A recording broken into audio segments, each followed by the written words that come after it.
Let me just get this out of the way. So yesterday we did make it work, and I got to catch up with Mike Tyson for a very, very brief moment.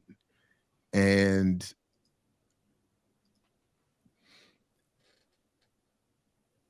just to be clear, so I don't think I'm ever going to want to do that kind of thing again. No disrespect, of course, to Mike himself. But I've never been to something quite like this before. So as we talked about yesterday, this was set up through the dispensary near me, uh, and I qualified for the VIP access to meet Mike Tyson.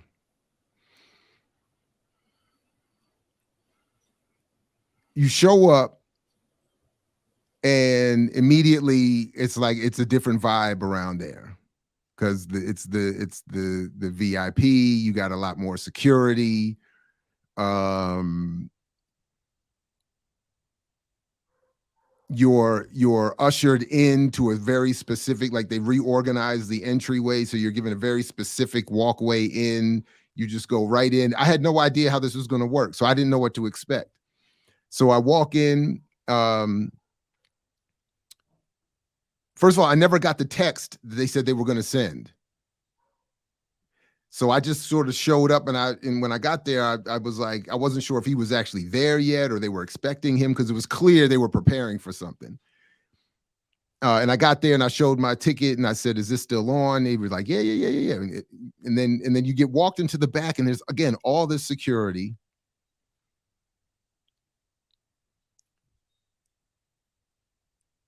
And then they put you in line,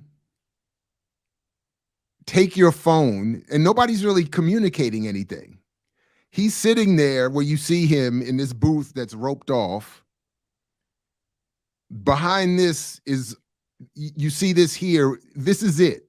Outside of this is a little bit of space, 5-10 square feet, roped off, and then a whole bunch of security and a whole bunch of his team or whatever.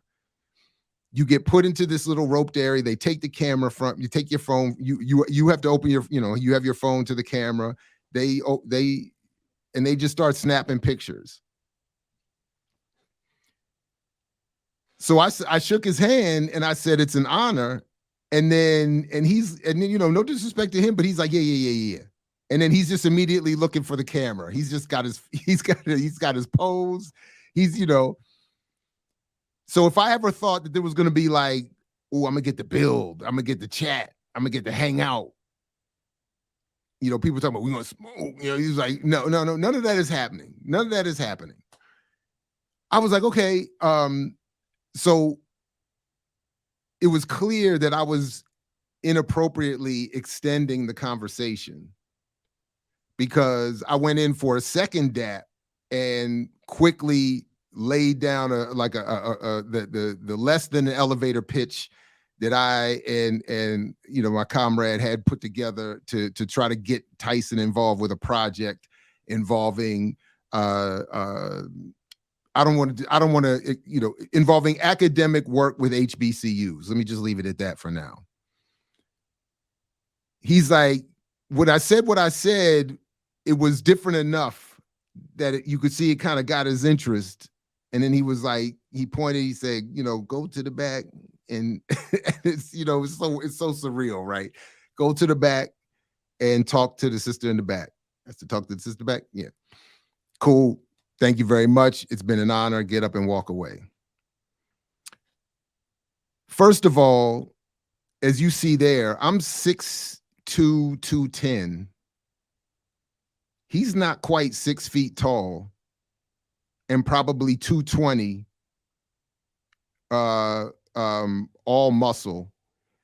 And his size he was bigger than I thought he would be in person. I didn't think he would be that big. So that was a little bit interesting. And I do not understand why anybody would willfully fight this man. Like, I don't understand. Anyway, it's just, so that was cool. So I did I went to the back. as I'm walking to the back, the sister that I was told to go speak to herself had her own bodyguard. So as I get closer, I can kind of see him, not with hostility, but he just kind of raises up like, I recognize you're walking over here.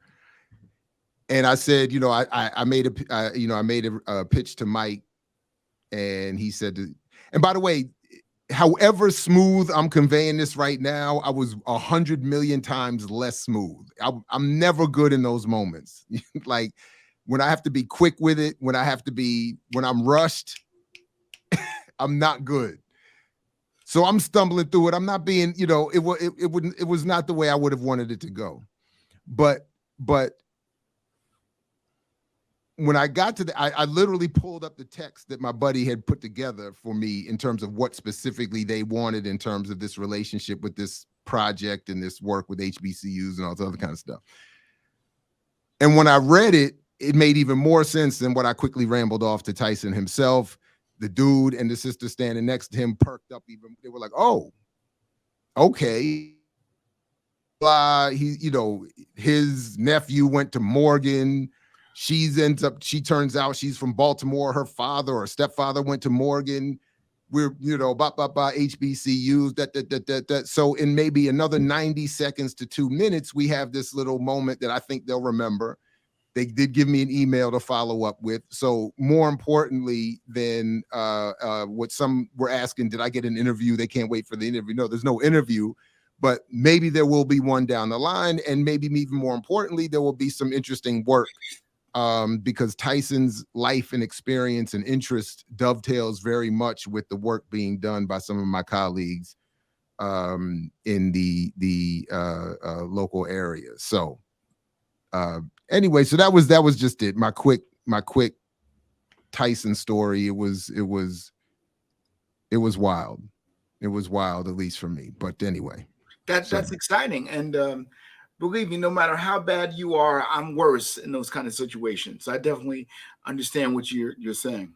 And everybody's standing around like, hurry up. Right, right, exactly. And they weren't even expecting that. Like I was really just supposed to be like, boom, picture, get up. And you could see, like, as I started to talk, you could kind of see in his face, like, you're not supposed. Right. This better be good. Right. But I was like, HBCU, research, that I hit enough of the buzzwords that he actually perked up and was like, oh. And, it was like, okay. So I think I'm actually hopeful that there's going to be, and then the quick build in the back was, it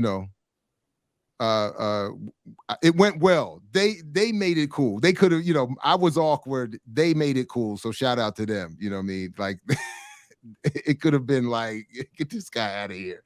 And then the other thing was somebody asked me, like, because we were talking, he's still an imposing character.